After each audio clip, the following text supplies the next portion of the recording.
guys, Rickshaw here. It's still the 16th.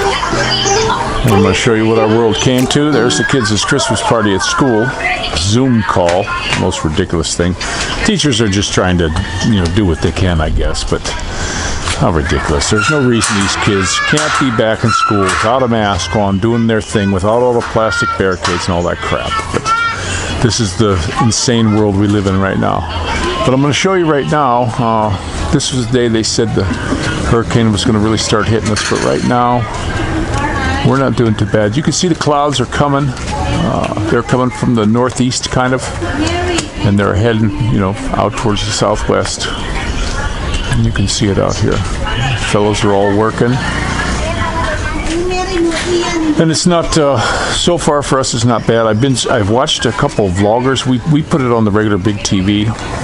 Kids were doing, playing and doing stuff like that. So I threw it on the big TV and watched. And some of them are getting storms their way. Lots of rain, heavy rain.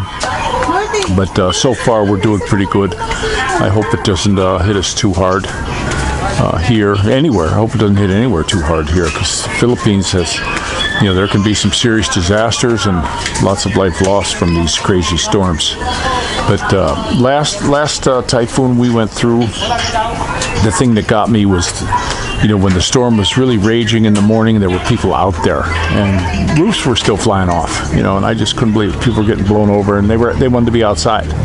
I waited till the eye came over, and then I took a walk, just look at the devastation. And we had a break, about an hour or so, I think, and then the storm came back when that eye passed over. So it was a good storm, but it wasn't. I was through a couple when I was down in Florida. It wasn't much different.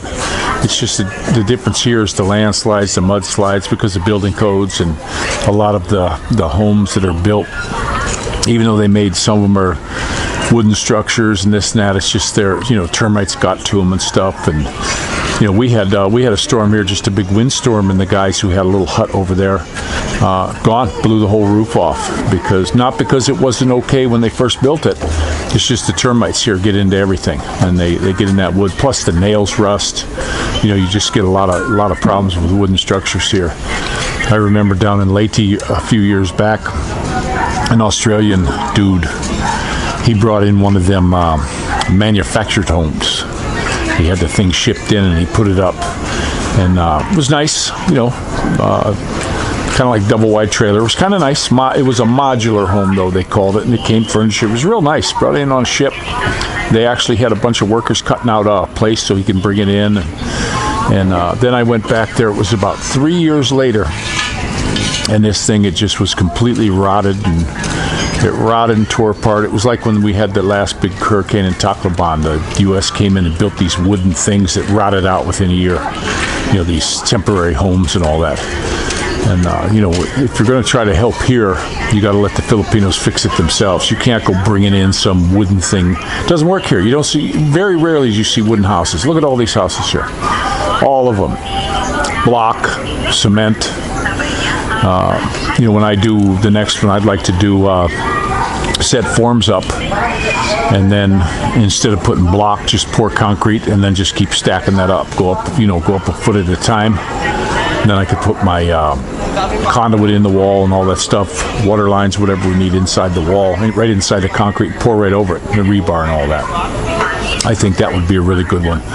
I actually went to a job site. I was working running electric for this water pump station, and they had an old cistern that was built, I forget how many, I think it was 750,000 gallons, and it was built in the 20s out of this layered concrete. And then they had these real heavy rebars in between each course. And a construction company came in, their job was to tear it down. And they jackhammered on this thing for days, and they couldn't take care of that. That building was real strong, good concrete. And so I would be the kind of house I'd like to build. I would like that. I wouldn't even mind having a little sub-basement for storage, and then just have a pump if you need it. A lot of people say they don't put basements because of the flooding and all that, but nah, you can keep it out. You can definitely keep water out of a basement if you put your mind to it.